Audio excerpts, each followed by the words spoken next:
whole time. Hey, everybody. Welcome back to session 5 of the Green Book Revival. Today is our social media session, and we're stoked for this group. I know I am, Kyle. I'm always These are my people. Yeah, exactly. I'm gonna be taking notes here in the background. First off, Kayla Callender. Kayla, congratulations again on your recent move to Guild Mortgage. Thank you very much. I appreciate Allie Cardy, also with Guild Mortgage. 6 months now, Allie? Ish? 8 months. Oh, wow. Time flies. She's a veteran now. And of course, everybody knows Greg Scher, Greg with NFM Lending. All three of y'all wrote a beautiful chapter in the Green Book. And again, we can never thank you all enough for what you did there. But it's these events and sessions that are amazing, that you guys continue to kind of pour your love into the people. So thank you all for joining us today. Thank you. It's great to be here. Kyle, this is going to be your show, man. This is like your sweet spot. Do we need to first address, like, why is Greg sitting in the dark? Is it still dark? Are there lights on in your room? Dude, a ton of lights on in my room. What? I can turn. Wait, hold up. I can turn it up though. I have this little thing. I mean, you look great. Yeah. It's just so dark everywhere. It's a good filter for you, the darkness. Well, I need it. Believe me, as you know, So is this a little brighter? How's this? Oh yeah, there you go. Like it. It looks. Here we go. Now that's a little bit brighter. Yeah, there you are. How you like me now? Now we can see your hair. Before it just blended into the darkness. Well, this is I'm trying different looks since I'm losing my hair a little bit. I want to know what is going to be the right lighting to conceal the hair loss. Yep. That's so good. We're honored to be a part of that journey with you. Thank you. Guys, let's start here. Today's the 11th. We are less than 3 weeks removed from 2025. And so I can only imagine that every platform, right, every social media expert, they're all going to come out with their big thing. This should be your focus. This should be where you put your intentions. What, if anything, is changing for you in your approach to social media and marketing moving into the new year? Or what are you going to double down on that you've already been doing? I'll chime in. I think that, I had someone on LinkedIn comment on my post, maybe some of you saw it, that why are you posting personal? Like this is for business. And it was the first time I had had someone say something like that. And it just reminded me that so many individuals still don't understand that social media is not just where you show up and post a flyer of your company. It's about really getting granular about who you are and who you want to connect with. And, what kind of avatar are you creating, or do you anticipate for your ideal client, and connecting with them? So for me, when I think about going into a new year, or if I want to change anything or pivot, I think about who do I want to work with? Who do I want to align with?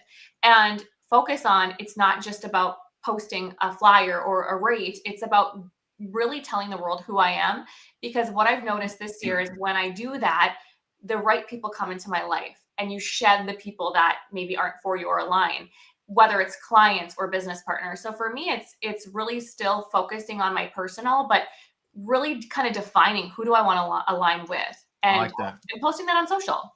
Yeah, I did. I took a family trip, as you guys might be aware if you follow me on LinkedIn. And, for a week, all I did was post about that trip, pictures from Tokyo. There was no business in any of those posts, but I could count 24 real conversations that are happening either through the thread of the post or in my DMs that are either advancing business or in some cases opening up new opportunities. So whoever commented, Kayla, hopefully they're watching this and taking some notes on the right way to use these platforms. Dan Smikoska, we've got a group on LinkedIn, like in a chat, and all of them were like, no, he took it as an opportunity to go coach him. I'm like, yeah. Like people just don't know, but it's true. It's you got to get personal. You do. Yeah, I just found the comment and I'm like, wow, I just have never seen that. Like I didn't see either, it. but it makes me realize there's still room for people to be coached and grow and learn on how to use these. So maybe we need to do more of these so people can really like harness the power of it. Yeah, Greg, do you want to go next or do you want me to go next? Okay. I think leaning into personal is something I really want to be talking more about on LinkedIn as well. But I think from my personal, so I'm going to answer this in two ways. So what we're doing at Guild is I am talking a lot with some of our loan officers about this type of strategy. And so for that, I think what I really want to prioritize or try to focus on this year is challenging. One thing that I'm trying to figure out how to like word it. It's very brand new. Like as of this week, we're going to be doing like a Gen Z consumer business report. And so one thing that as I've taken a step back to look at what is characterizing that Gen Z consumer, it's slowly becoming what we as a population do. It's not just like Gen Z, oh, they don't want to answer cold calls. When was the last time y'all saw an unknown number call and you're like, oh, hey, I would love to be sold to over the phone. So I just think when I look at how I want to be approaching social media, it's being super intentional and genuine in how you show up. And that is bringing the personal side. And it's not hard selling. And a lot of people are like social selling. When that consumer, I think not just a Gen Z, any consumer feels like they're being sold to, they shut down a little bit. And really figuring out how to get behind the psychology of social media to be building a relationship, not just, okay, I sold them a house, never going to talk again. And that is what I'm excited for 2025 and really digging deeper into. Greg, I saw you come off mute. I love that. Well, because I knew you were about done. Wrapping up. Yeah. You forget how well I know you. even though we never talk anymore. But that's a story for another day. Okay. So it's great to see everybody here. I don't think it's a single thing for me. We're all sort of doing different things here in our roles. So you've got three very unique vantage points. Next year, I think it's getting more people aboard the All of Us train, figuring out how we can advocate for the industry, make an impact, hold people accountable, grow the impact we're all making collectively. And so those are big words, whatever. What does that really mean? Like just going deeper with the right people, and helping people find their voice. So for me, it's LinkedIn. I'm not, I'm no good on any of those other platforms. I got a foot in the grave, basically. So it's just pouring into the right people with everything that I have to try and keep the industry moving in an incredible direction. 2024 has been, the most meaningful year of my 26-year mortgage career. And it's all about the relationships that I grew. I mean, Brian, you and I got so much deeper this year. Kyle, I just got to know you this year. Kayla and I, I never had spoken to her until we showed up in Arizona together. Allie, I've had the great fortune of already knowing Brian with you a little bit. So just every day trying to reach out to more people that seem like they really care a lot about the industry. There's so many people out there now that are speaking up that you never heard before. And it's because of the things that we're all doing together. And it just tells me that there's so much more ground to make up and so many more voices that need to be heard. That's it. That's the whole wrap, man. So it's not any one thing. It's just surrounding yourself, going deeper with people on the platform. It's just I could go over a list of probably 500 people that I now feel, maybe that's an aggressive number, 250 people that I now feel really that I have a connection with. Yeah. To various degrees. And it's so meaningful. It gives me like a real purpose, right? And the other thing it does when you go out there and you speak up about things is it forces me to dig in on topics and keep my mind fresh and to learn more about the business. I'm more of a front end guy, sales, marketing, big words, high level. It's scary when you're that guy to have to go dig into the layers and actually learn shit, you know? But I've been doing that more and more, and that's been where I've really found the gold, like learning about Vantage Score versus FICO, and then all the details and the politics around the journey of. There's just so much that goes into that. You can't just throw a dart up against a board. So the educational process. This is where you're going, Greg. Oh, really? Yeah, that's next. We got to get you into the CMB train. All right, buddy, let's go. Let me weigh in real quick because Yeah. I think as I thought about 2025 on LinkedIn, that's like Greg, that's pretty much where I live. For me, it's all about conversations, and I've been able to. I'm still over anal about some of the metrics, as Greg knows. Even this morning I sent him a screenshot complaining about stuff. But what I'm really focused on is the level of conversations that are happening on the platform, because I think at the end of the day, that's really what matters for all of us. We're all in some capacity trying to build our business or businesses or help others build their business. And I've just found that the conversations that are happening in the threads, in the DMs, that get pulled off of the DMs are real. They're as real as a hallway conversation at a conference. Mm-hmm. And so I'm just going to continue to double down on finding ways to, have more of those conversations. Yeah. What I love about this group is, there's always this thought out there that you've got to be everywhere for this to work. Mm-hmm. And so I love that, Brian, for you and Greg, like y'all are one trick ponies. Like you live on LinkedIn. You don't even bother with other platforms. And there are probably people that have asked you, like, why don't you do more stuff on the other platforms? And you two don't have time to engage at the depth that you do if you're trying to diversify that across 5 different social media platforms.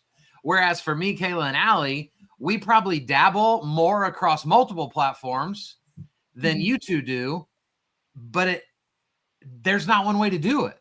Mm-hmm. Right? We're finding success in the way that we do it. Y'all are finding success in the way that y'all do it. And so I think for me, like 2025 is more about like doubling down on what works, mm-hmm. and not letting anybody come in alongside you and go, why are you only doing that? Mm-hmm. Why aren't you doing this? I hate that there's so much insecurity and really everybody, no one's immune to it, that like, if I'm not careful, I can't appreciate the way Allie does it because it makes me feel inferior or I'm not good enough. And so I need to now talk her out of what she's doing to make me feel better about what I'm doing. And I love that through the All of Us movement, like we're really just doing a great job of championing one another, letting each other run in the lane that they want to run in. Mm-hmm. And I just want to see everybody double down on their efforts. Amen. It sounds like we're doing it. Sounds like we're ready to roll. I also think it's interesting. This is a separate note, like just because we have Kayla, who made the decision to go to Guild, and Allie's is there. It's very interesting to see what's happening in the industry and who's leading and why. I'm very confident in NFM and what we do here, but I mean, Guild is really an exceptional force in this industry and standing for so many things that are good, and committing to things like social media by bringing in a powerhouse like Allie and, working hard to get Kayla to go there. Like, it's interesting. I'm not going to go to the side of who's losing steam and momentum, because there are companies that are sort of losing their ways in this moment. I think it's very pivotal right now, the position we're in, whether it's what you're focusing on as a company with technology and giving back to the community, or what we're focusing on as individuals with social media and the things that we're doing. So that's just a side note, but there's some just extraordinarily exceptional people in this industry. And that is what social media has done and will continue to do, is shine a light, bring people out, give people the courage to step out, and all the great, I always said oh yeah, this industry's got a lot of great people. Love it. But I've really found out what the hell that means this Right. last year. Mhm. It's incredible. Mhm. It just is, it's quite amazing the journey we're all on, and everybody on this call has something to do with that, and we're all inspiring more people to be a part of it, right? And I really I'm in love with this industry all over again. I feel like there's a difference between loving and being in love. Yeah. But I love this industry for a long time. I'm in love with it now. Mhm. Mm. Love that. Yeah, Oh, I think about like this time last year was when Brian reached out to me and was like, "Hey, we're doing this book." And I was like, "Are you sure? Like this, you guys want me to be a part of it?" And they're like, "Yeah." And I'm like, "Okay, yeah, I have never been a part of it, writing something formally." And he was like, "It's just thoughts on paper." And it has been so transformative to see like stories of the book and like just the ways that it's impacting not only loan officers, but people like across the industry that are just professionals and inspiring. I've seen so many more posts, not just about the book, but post book, Yeah. inspiring people on social media. And it really just takes starting the foundation, getting the idea, and then amplifying it. And part of, I think personally, the success behind the book is social media too. Like there was so many story shares and LinkedIn posts, and I was tagged here and there. So kudos to Brian and KD for putting this together. You know, Sure. Thank you for that, and again, thank you for saying yes to a pretty crazy idea. Well, it's pretty amazing to me to still today, we're almost a year from when everybody submitted their chapter, Mm-hmm. It was and December 31st, I'm pretty sure. I remember Yeah. driving and being like, what am I going to say in this book? Just the community that's been kind of formed around the book, and it's not just the 39 of us that were part of it directly, but Mhm. there's so many people that have kind of come together and formed a community, and that's where I think social has been able to amplify that sense of community. I want to pivot a little bit because I think both of your companies, Guild and NFM, really support this notion of personal brand. And I'm not going to say over corporate brand, but personal brand as it relates to corporate brand. And Greg, I think if without naming names of companies, there are companies I think that are losing steam because they don't place a value on the personal brand of their team over their corporate brand. I would just love to get your thoughts, Allie, 8 months into Guild, on what you've seen in terms of how Guild really supports those individuals. And then Greg, of course, you're living it every day in NFM. I'd love to get your thoughts as well. Yeah. So I totally think that Guild supports personal over corporate. I run our corporate accounts, and so that's saying a lot. But I am way more focused on supporting and empowering like our loan officers than, oh my gosh, what are we going to post today corporately?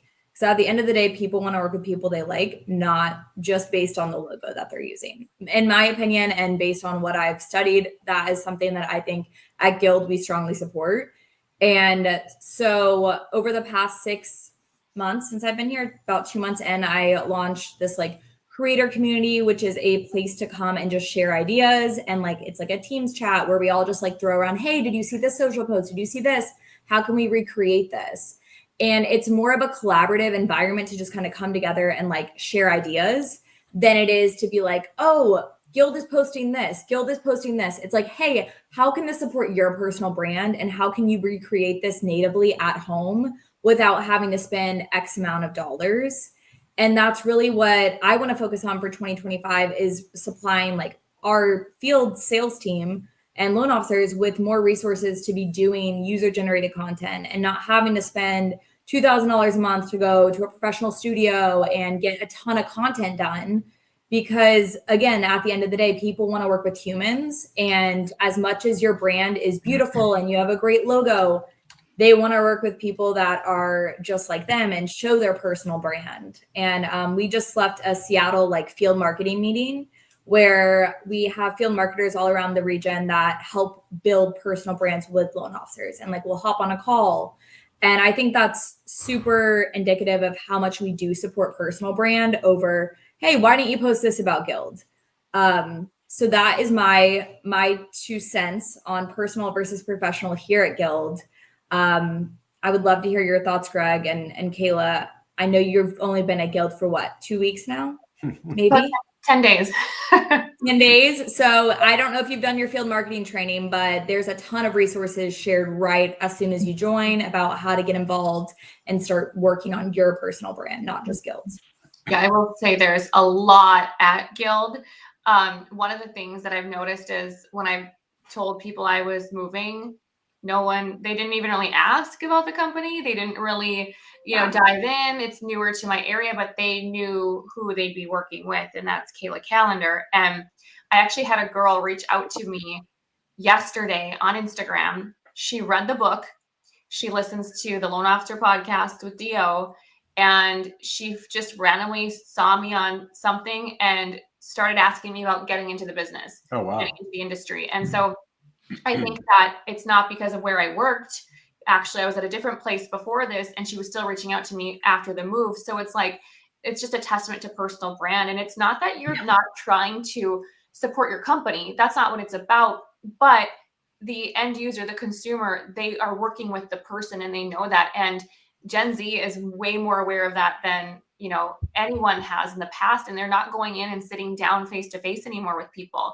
They can Google you, they can learn about you, they can follow you and be educated by you. So it's, again, not that you're not supportive of the company, it's just that you, as, for example, a loan officer, you can connect so much deeper by sharing more about yourself personally, like we talked about before. 2 things I'd point out. We're in the midst of the beginning, very early stages of a shakeout in our industry when it comes to traditional ways of getting business and bring it in, and traditional and modern. Okay. So whether owners want to buy into it or not, everybody knows it's going on. Everybody knows that digital natives are going to be the ones at the steering wheel here. And so the question is, as an owner, are you going to make the changes necessary and let yourself go into an uncomfortable space? Or are you just going to get eliminated eventually? That's what's going to, that is what's happening right now. So there is no question that personal brand, the combination of getting to the consumer earlier and then knowing what to do with them once you have them earlier, these are huge things that we've never faced before. And so when you have a consumer, a Gen Z that's a first-time home buyer, they're not ready for a year. How are CEOs going to wrap their head around this idea that, hey, we're used to knowing a lead comes in, we can convert it within 45 days. It's going to lead to this amount of revenue, and here's the bottom line there, and the money we're going to put. It's not like that. You now have to rejigger the whole thing and rebuild demand to say, okay, how are we going to meet every consumer exactly where they are and nurture them until they're ready? And are we willing to make that investment? That's a really, really big deal. The NAR settlement, I think, pushes that ahead even more because we don't know the ramifications of that yet. We're going to know pretty soon when it's renewal time in a couple of days, because so far the numbers aren't staggering, but why would they be for defections as far as agents? They had already paid for the year. Now it's renewal time. Now they're feeling it in their pocket. The market's not what they want it to be. Plus their piece of the pie is not what they are used to it being. Mm-hmm. So that to me is just going to speed up this process of how the hell am I going to get to my business if I've been a loan officer that's been relying on getting leads from agents. So it's a scary time, but it's also a time of the most opportunity there has ever been in this industry to build your own brand and control your business, be your own commodity. Everybody's been talking about, I've been in the business 27 years. The holy grail that we always talked about was, man, if there was just a way we could get to the consumer before the agent did. That's what everybody was trying to solve, that riddle. Now we're actually here where we know what it looks like. You know what you need to do, and you have the real ability now to do that. And so who's doing it? Who has what it takes? Who's willing to make the commitment? Social media and branding is not for the faint of heart. It's a labor of love, and you have to go all in, and you can't stop. You cannot stop. Just because you're not getting the traction that you want or the leads aren't flowing yet, are you willing to bet on yourself? Right? And if you are, you're going to have the most incredible business so far beyond your imagination. It will rock your world and provide for your family, and you'll be able to be financially in a position to make a difference, not just for your family, but for the world. Mhm. And that's some really cool shit. Mhm. I will add to that, Greg. This was the first time in a while that I was starting to be able to hand out referrals to realtors, because I was getting not just from social media, but just Google. People would Google and find reviews. But again, how are you getting reviews? How are you getting clients to begin with? It's social. And this year, out of any, I was able to finally get in front of it and be able to hand realtors leads instead of the other way around. And so now it's like they're realizing that, they're seeing that, and it's just it's cool to see how it's transitioned to be a little bit different. But I can fully say that social media, because of that, was the reason that I got those leads and could hand those off. And I think Realtors also need you now. Mhm. Like, when have realtors ever needed anybody?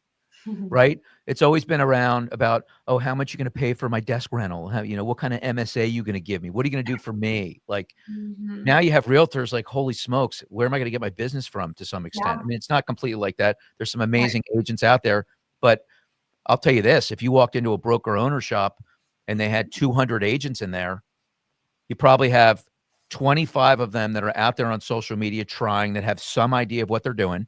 Okay. So now we've got 175 left. You better believe the other half of that 175 is dying to know how to do what you know how to do. Mhm. So dive in, invest in that, learn that gift, and deliver it to them, and you'll have the most grateful partner on the other end of the phone. You will have finally flipped the equation, and you will have done more for them than they've done for you. Imagine that. Mhm. When could we even imagine that possibility? So there's so much powder to be distributed now. Mhm. Agree. I I'm was gonna just going to share- say that, oh, sorry. Going back to Kayla's like Google reviews. I think that is really interesting because it shows the personal brand over the corporate. Because it's like people are taking the time to look you up and see if you are like a accredited loan officer versus Guild Mortgage or NFM. They're not looking at the logo or the corporate name. They're looking at the individual loan officer. So the companies that aren't saying, oh, brand yourself, lean in, talk about your dogs on LinkedIn. The people that aren't leaning into that, when consumers go to look up a company, it's not like they're going to be, they're going to be put into a phone tree. They're going to lose that personal touch. They're not going to have that no like trust factor. And I think it's an interesting point to be like, oh, they're finding me also from Google, because they might find you on Instagram. Someone might might tag you in a post or just bought my first home. Thanks to Kayla for helping me. And then people are like, oh, I wrote down or I saved this profile. Let me Google and read reviews too. Mhm. And I think that's super important when it comes to personal versus corporate. Mhm. When I first met you, Allie, I remember you telling me about like how your friends research things, right? All things, not just housing related. And I actually think if you're not on social, that's a big red flag for consumers, because they're going to look you up and try to figure out, will you align with their interests? Mhm. So, those that are, chances are the people that are tuning into this right now are very involved with social. But if somehow you stumble across our talk here and you're not on social and you're, steadfast against it, your days are numbered. Yeah. It's also very fascinating to see the people that emerge as we're in these moments, right? Because if we're in the first inning, Yeah. or the second inning, whatever, like, what is it going to look like? Who are the leaders going to be? And I really have to give Allie a lot of credit. She showed up at an MBA event. I was speaking with KP and a couple of other people, and there was this bright, vibrant, intelligent person in the audience bringing all the energy. You had all the suits in there, and she was asking questions, and, just putting her hand up, and she really put, Gen Z on the map in mortgage. So as I look at like the people that have been so instrumental in building the bricks that is the foundation of where this is all going, she's in the Hall of Fame. She's a first ballot Hall of Famer. There's no question about it. And we should recognize the people that are helping us get where we're going. No doubt. Greg, I want to I'm going to tee something up for you. Uh-huh. So Mark commented, but first of all, he likes the cool hoodies. I dropped a link to your All of Us page in the comments, but I mean, I think this is apropos for this conversation. Can you just give Mark and anybody else, you know, the scoop on where this came from in your head and kind of where it's going? Yeah, sure. Where it's going, you know, I'm going to be relying on everybody else to help me figure that out. But how it got here, about 18 months ago, you know, when FICO first started raising, when rates started going up and I wasn't hearing enough leaders talk, it dawned on me that we had a massive void when it came to leadership in mortgage. We've got these big companies that have been built, and I think, you know, the woman that runs Guild, you know, she's phenomenal. So she's very outspoken. So I'm not gonna say she's a part of this because she's not. But I'm talking about the owners of these the larger companies. You never hear from them. The only time you ever see them is when they're putting a shovel in the ground to break ground, or they're talking about their accomplishments, their awards, the buildings that are being named after them. And so I gave a shout out on LinkedIn and said, where are our leaders? When are you going to push back on various things in the industry that were going on? And there's so many of them, right? Where do we even start? And nobody did anything. I mean, I even called out Casey Crawford and said, Casey, you know, you have the ability to be a face of this industry. Can you please help champion? I don't remember exactly what was going on at the time, but that was ignored. So I figured, you know what, if no one else is going to speak up, I'm just going to start speaking up about the things that matter in industry, because I felt there was a big cavern. I felt there was a big void, and my hunch was right. And so the more I spoke, the more people started to come out of the woodworks, and, you know, I feel strongly about that too. And so it just sort of started to take on a life of its own. The brokers are better thing was very bothersome to me, and that was one of the catalysts as well. So one day I was at a conference, and I'm like, we need to start focusing on all of us. Like somewhere along the way with all the infighting, we stopped realizing that we're all in this for one thing. That's to make more dreams come true. Nobody wants to read about lawsuits, people stealing each other and stealing each other's, you know, personnel and things like that. So it just became, you know, all of us is all about us all getting back on the same page, whether you're a broker, whether you're a lender, no matter what you stand for, putting all of our differences aside as owners who are suing each other. And there's still plenty of lawsuits out there, and getting back to the table and focusing on consumers. That's why we're all in this business. That's all of us, all of us for all of them. Love it. That's what it is. And that was the genesis of it. In terms of where it goes from here, I don't know. I'm praying on it. I'm talking to people about it. I'm trying to figure out how we keep the momentum going. What really warms my heart is when I go on social media and I see people that, unbeknownst to me, like your friend Mark, Brian, who got shirts for his whole family. I had no idea it was going on. All of a sudden did a post with, you know, his two children, his partner, with their shirts on, and Paul rather. Yeah. Paul, you know what it means to him. What is all, because who cares what I think? I mean, I have my own vision, but what does it mean to you? Right. What is it to you, and how is it impacting you or empowering you or giving you the courage to help? If we all just push back and get us closer to remembering the consumers, why we're here, we're going to be in such an amazing place. We're already so much better right now, I believe, because of it. And it's only 10 months old. Brokers Are Better has been retired. Jonathan Haddad, who runs AIM now, that's where the genesis of it. You know, he told me on my podcast, yes, we can put it to bed. They're not using Brokers Are Better anymore. And that's an incredible progress. I'm not taking full credit for it, but definitely the movement had something to do with it. Think about how substantial that is. Now they've changed their slogan to Brokers Are Best. And that's okay. You walk into a restaurant, my lasagna is the best. Like, that's okay. Better and best. Yeah, betters and best are two very different, you know, better and best are two very different things. So long-winded answer, but hopefully that gives people a window into what it's about. Yeah, I love that. And it's it's so cool to see random posts of people that are showing up in the gear, right? And by the way, I found the link. I found the landing page. So if I can find it, anybody can find it. But I did drop it in the comments here if anyone's interested in checking out Greg's page there. Yeah. Kyle, you've been way too quiet, man. Man, I'm just soaking it all in. You know, I think the underlying theme of the All of Us movement is it's fixing what I believe has been broken for a really long time. It's the mindset of scarcity, right? There's so many people in the world in general, but especially in positions of, as salespeople in the mortgage space. It's so easy to wake up going, man, rates are high. Not as many people are looking to buy. Not as many people are looking to move. And so it's so easy to wake up going, man, like Caleb, look, I text Dan the link, told him to jump in here. Smoke show. What up? We got What a smoke up, dog? show. And so I think what all of us is doing is really just saying that, like, we should all live in this world of abundance.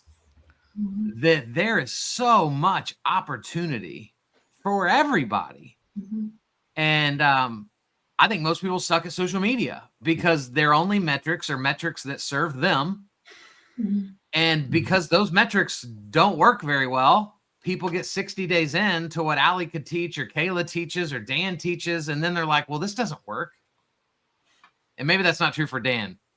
Seems like everyone that's gone to his cohort has said it's worked. So maybe 100%. Dan is excluded from this, but that's most people, right? Is I don't have trackable metrics to know if this works. Well, guess what? Make it about others and you'll love to show up every day. And it won't be about likes and engagement and how many closed deals did I get from this post. It'll be about, do I believe that what I'm about to post is going to raise the industry and serve people? And if it is, freaking post it.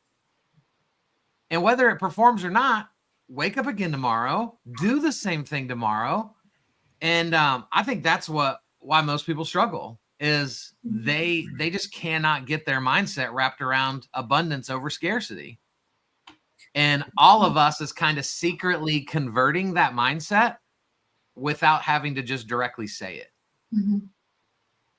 What's up, Dan? What's up, everybody? Dan texted me and was like, am I supposed to be on here? I didn't know. I didn't know. I have no idea. I don't know, man. I'm glad to be here, though. Just Dan, what's the good crew. one of the things we talked about earlier that I think we would all love your take on is moving into 2025. Will there be something new that you will add to your tool belt of social media? Will there be something you double down on? Like, or are you just going, dude, I'm freaking smoking it right now. I'm going to just do the same thing I'm doing right now. Yeah, I think you always try to get better, find new ways to do things. Like for me, it's like I'm on a mission to like help the mortgage industry get to the head of the line instead of like years behind. Right. So yeah, I would love for our industry to be leading, other industries and how we're getting business and marketing ourselves and whatnot. It's a long road, but just on my radar a bit is I've been this is kind of probably way out in left field, but I've been hanging out on Threads a little bit. Whoa! Not gonna lie, been hanging out on Threads. This is breaking news. Breaking news. Never giving up on LinkedIn, but man, I've been finding some. I'm still fresh, man. Still really fresh, but like I've been finding Dance some good value McCoska out there. abandons LinkedIn for Yeah, Threads. Yeah, you hear it here first. Headline. That'll be breaking news. Number on one Housing Threads Wire. coach in mortgage. Starting my Because Threads there's only cohort one. next month. So One of one. no, man, but it's like probably going to try to get in on Instagram a little bit more. It's just such an oversaturated market. Well, but let's stop and ask about that. Like, I don't want to just joke about it and move on. You're incredibly intelligent. We all have learned from you. So what is it about Threads that's given you this like subtle awakening to choosing to pay attention there? All right. So if you think about the simplicity, right? There's not complicated whatsoever. So it's like Twitter back in the day, Yeah. almost, and even like a little bit better. Like just like, at least for me in my experience, like it's just like I like the interface of it. But what you have is you have like audiences there who are not. Again, it's like old school Twitter. It's like they are literally on there to teach people. And so the amount of stuff that you can learn just from a single thread, like you follow the right person and then you're getting so much knowledge. And so with that, you know, I think that's the appeal of LinkedIn, right? Like people are learning here, and it's not just this, you know, resume anymore. It's a place where we can connect and engage. And that is happening on Threads. And it's just such a clean platform from from the way the main threads like flow to just how people are DMing and engaging. I just re-downloaded it right now, so I'm Okay, in. check it out. Number I was two gonna threads, say, Dan, number what's two like threads the- coach in mortgage. who is like the audience that you're talking to on there? Because like I'm trying to think, I deleted it because none of my friends even like were engaging on it, so I just Yeah. wasn't using it. Yeah. But I would love to know like who's the people that you're engaging with the most on there. Yeah, I don't know yet. Like I'm still really fresh. So what I did was I did this like just random post that I was like, because some people when they first started, like when it first got over, they had like a lot of their followers kind of like follow them Yes. over and got like a Yeah. just a massive group, right? I didn't do that. I didn't get that. So like I'm really starting from scratch, which is kind of cool. I was talking to Brian about this earlier.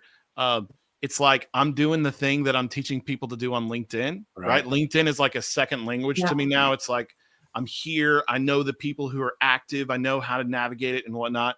On Threads, I'm a rookie again. And, you know, I don't have a lot of followers. And I'm like trying to figure out who the people are.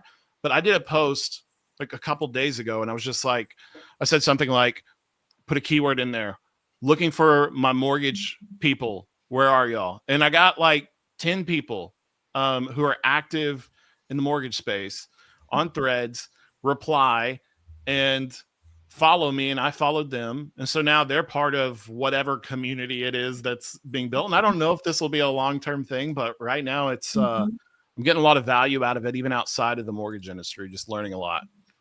Oh, interesting. Yeah. I just post on there, so I'll be an expert here pretty I soon. like that you're also in the mindset of someone that you're coaching, because like it's so new to you that you're also feeling a little scared and like vulnerable posting on there. And I think that's how a lot of people that I talk to, they're like, well, what if it doesn't do well? Well, too bad. Like at least you're posting. At least in 5 years, if someone goes to look you up, they can see you have a huge traction and like you have multiple things to reference to get to know you better. 100%. Like it's just such a scary thing. Like it was scary when I first started on LinkedIn, and I've been pretty open about that. Like it's not an easy thing to put yourself out there. And so, you know, this is the same thing. Like at least I know how it works. I know it's not supposed to be a bunch of engagement and eyeballs and you know, success right out the gate. So I'm a little more, you know, understanding of that, but it's tough when you're just starting. It really, really, really is. So if you have like things like, you know, that's why I love what the mortgage industry has done with, you know, a lot of you on this call, Brian and Greg, big time on the LinkedIn stuff, is that like we are as an industry together getting on this platform that is absolutely incredible and powerful, and spreading the message and making it a lot easier for people to get in on this platform. So there it is. that stuff's awesome. Do you see any other industries doing that? I know we're probably very particular, like we see each other's, but do you see any other industries like leaning into this as much as mortgage? I don't know as much, honestly. I see some very tailored messages, right? Like it's like I came across this guy who was very niche down. He like was passionate about water treatment. It was the weirdest thing. Loved water. Yeah. Absolutely loved it. And I was like, that's not my guy. Right. Like I knew immediately that was not anything I wanted to have to do with, like, but he has his own little crew, right? Like people who love water treatment or whatever. And he's giving them advice and insights and influencing the space. Right. And so I think it's turning into that, but I think us as as an industry has like really done some cool stuff on this Mhm. platform. So Mhm. it's a testament to like literally everyone on this call. Mhm. I want to tee up this pending TikTok story, right? So Housing Wire this week had an article. Jordan was quoted in the article, Greg, from NFM Lending. Rebecca Richardson, I've drawn a blank on the company she's with now, but several people that have been very prominent on TikTok. So what is it? January 15th is. Yeah. Greg, you're much closer to this with your, given where your business is at. Can you just kind of give us the Cliff's notes on what's coming down the pipe, and then kind of how your team is thinking about adapting?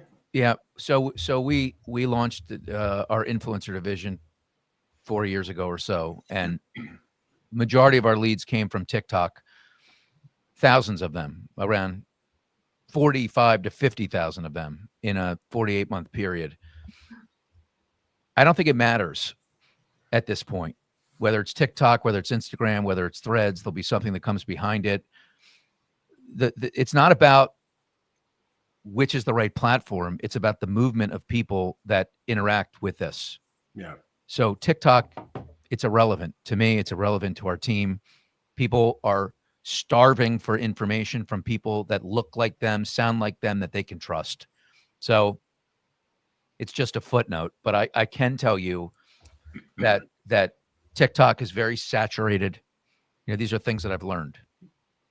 TikTok is very saturated. And number two, consumers know what's up. And what I mean by that is the amount of leads we drive in now relative. We used to have months where we would drive in 4,000 exclusive leads that we paid nothing for just because our team was making these great videos.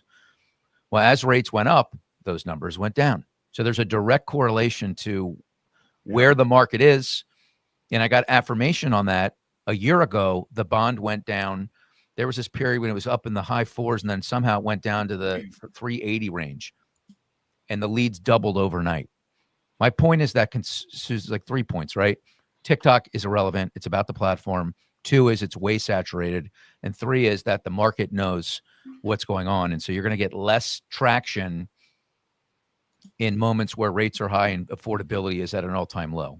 Just this Gen Z, man, don't sleep on it. Very smart. They know what's up. I just want to say one thing. We just added a really, really inspiring influencer. His name's Kyle Seagraves. Does anybody know that name? I do very well. WinTheHouseYouLove.com. So this Crushes guy's it on got YouTube. he's got around 200,000 followers. He's the king of YouTube. So in just the first 4 days here, he drove in over 100 leads. Wow. Blew the lid off it. And his style is it's long form. It's an hour. He does all this research. He sits down. He talks about what it means to get into an FHA loan. The point I want to make is that, to me, the dark horse, and maybe not even so much of a dark horse, it's YouTube. That is the biggest opportunity. Jennifer Beeston is a dear friend of mine. She's at Guaranteed Rate. She's the queen of YouTube. I mean, Jennifer had a month a year ago where she closed 35 million, 75 units. 100% of the leads came from YouTube. So it's interesting as we watch Kyle and we see the metrics that he brought with him from the last year. This will blow your mind. 44% of his leads came from people that were live streaming on YouTube on their TV. Think about that for a minute. Oh. Dan, you hear me? 44% of the leads that he got, and it was in the thousands. We were able to track that people were getting to his lead page, sitting, watching, live streaming on their TV at home, not even their mobile device. Yeah. Think about that. I don't even understand how to even start to dissect that and where that's going. That reminds me so much when I interviewed my brother and his best friend about home buying, and they were like talking so confidently about YouTube is like when they get home, like that is what they watch. And I don't, because I just feel like my attention span, I lose it. But my brother is 3 years younger, and he also was anti-TikTok, which he's worried about the compliance concerns, super I don't know. He's like, I don't want them stealing my data. I'm like, all right. So he's a YouTube guy, but I think there is a huge consumer like base there. It's hard for me to sit and watch a full YouTube video. So that's a really interesting statistic. Mhm. But even if you can also, I've got a realtor in Fargo here. She's just started using YouTube. Her first YouTube video got a client moving to Fargo. I mean, you Google Fargo and like, where do I even live besides like this igloo?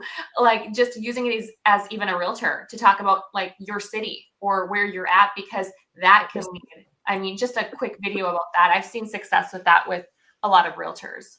I think TikTok, like Scott Bentley, that mortgage guy who works with me at NFM, the most followed LO on the platform. He's an early adopter, has 1 million followers between all the platforms. He was all short form. You know, he would do cute dances, do stuff to the trends. Mhm. That's not hot anymore. Mhm. Like that's gone. That was the moment that we were in. I think we should peel back the meaning behind longer form meaning so much more now. People want to be educated. There's no education in shaking your ass, you know, playing a Too Short song, which I love Too Short, by the way. Don't know if anyone else is a Too Short fan, but Maybe it's time for I'm a one short fan. maybe it's time for Excellent. Dan and I to start doing some of those. Yeah, Yes. Maybe that's what we need. I think so. Probably not. yeah, that you will resuscitate TikTok. You two personally can do Yeah. that. I mean, there's in all a seriousness, there's Listen, a niche for that. people I'll be honest, people are right? starving for to be educated, and that thirst is only going to increase. And so longer form, driving impact, closing the financial literacy gap, having tools like FinLocker, like Trust Engine, Yeah. and First Home IQ, having that stuff to put in front of consumers. I think Mhm. that'll be valuable. Sorry, Dan. Go ahead, bud. No, you're good. I'm just, I'll be, I'm not huge on TikTok. I want to be. I've always thought that there was like a huge opportunity there. And from all the data that I had seen up until recently, it was very much a place, and Allie spoke about this. She was really the one that kind of shed the light for me on it, of just the power of search on there. And and that like a lot of people were using it almost like a Google for, everyone not Gen Z.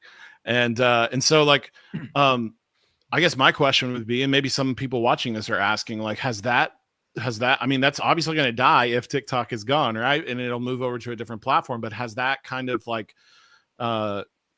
excitement over it and like use of it diminished a bit? I would like to add one thing to that before everyone else answers. I watched an Instagram, the CEO of Instagram was on a YouTube that I watched. Ironic, but I was like on my lunch break eating, listening to stuff. And I just wanted to hear, like, he was admitting some of the nuances between Instagram and TikTok. And in my mind, like, no way TikTok's going to go away. Like, that's how I look at it. Like, there's no way. So I'm interested to see who steps up to buy it, what happens. But I wanted to see the Instagram CEO's mindset. And he was admitting, like, the searching capabilities, Instagram is way behind. Just like I shared this story when I was in Seattle last week, I landed on the tarmac and it was a really rough landing. And I'm starving.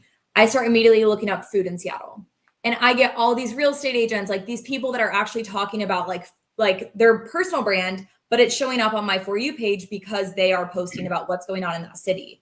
And I think that Instagram and Facebook and YouTube, I'm not as familiar with the YouTube algorithms, but they are much more behind. It'll be very interesting to see, because TikTok definitely, in my opinion, still is that search engine platform. I have been looking at best Christmas gifts for my stepdad.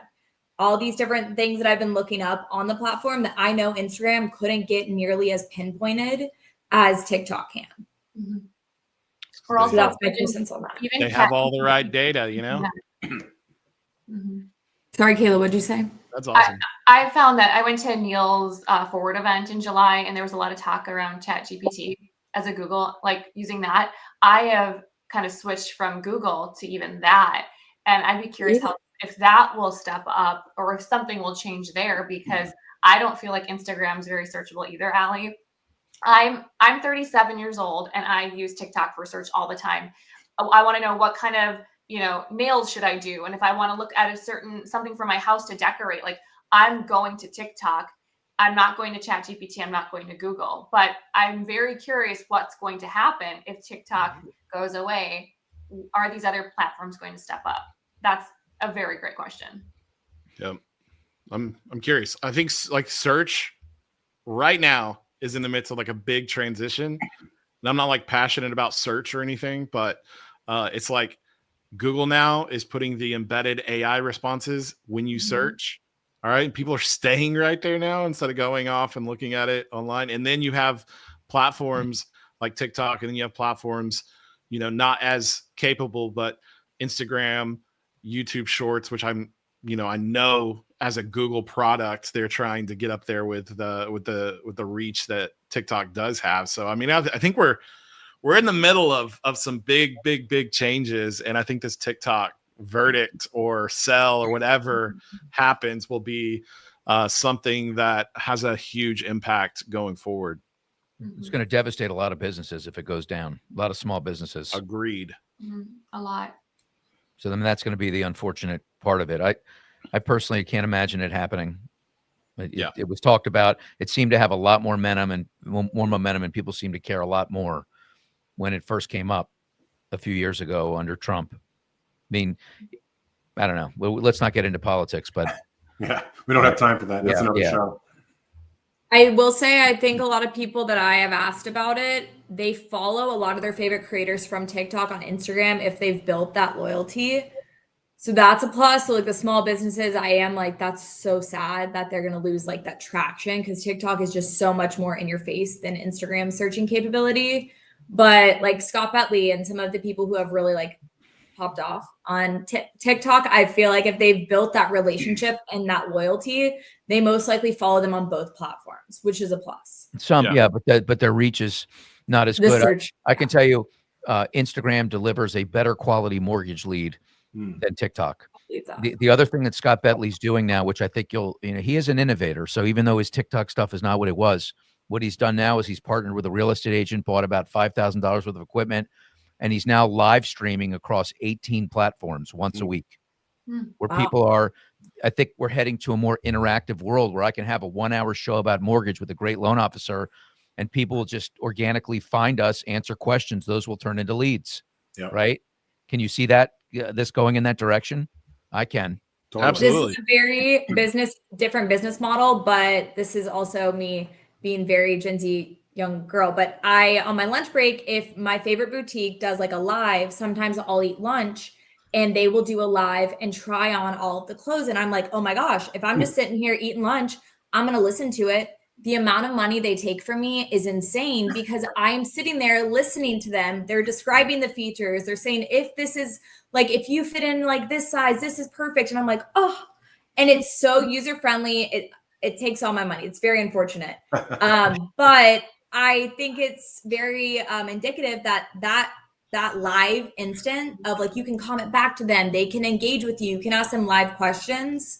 For me as a consumer, I'm much more likely to be like, oh, I do want to see what they have today. Yeah. And then I'm more obligated, I think, to spend money. It's so powerful of an illustration. We're so far behind in mortgage. And that's why you see so many tech companies trying to blast in the space, which is causing a whole nother set of problems with all the overlapping in our tech stacks. Like there's got to be a shakeout there too. But we're behind. We're way behind when it comes to technology and mortgage and social media. I mean, if we have about 480 loan officers at NFM, I bet not more than 120 are active on social media.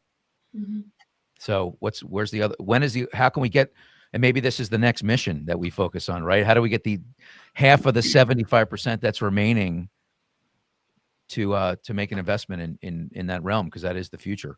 To some extent, you've got people in their late 40s, 50s. They probably only have a few more years left. Going back to the shakeout, those people will just, die a slow, painful death. Not literally, figuratively speaking. Maybe. I mean, maybe. Right. Maybe. Greg, you just let me know whenever you want me to come on for like a company-wide call to get everybody pumped up about LinkedIn, man. Absolutely. Do we have to like purchase a Housing Wire subscription? 'Cause I already own. It's already my favorite publication. So if that's a deal, then I have nothing to give you. I'm No. already all in on Housing Wire. No, not Okay. at all. Not at Cool. all. All All right. right, guys, Not at all. we're at the top of the hour. This clearly we could do this for another hour easily. I just want to thank Kayla, Allie, Greg, Dan for jumping in. Thank you for sharing your knowledge, your expertise, your experience. And as always, Kyle, just thanks for being Kyle. You the man. You're so welcome. Thank you guys too. See y'all.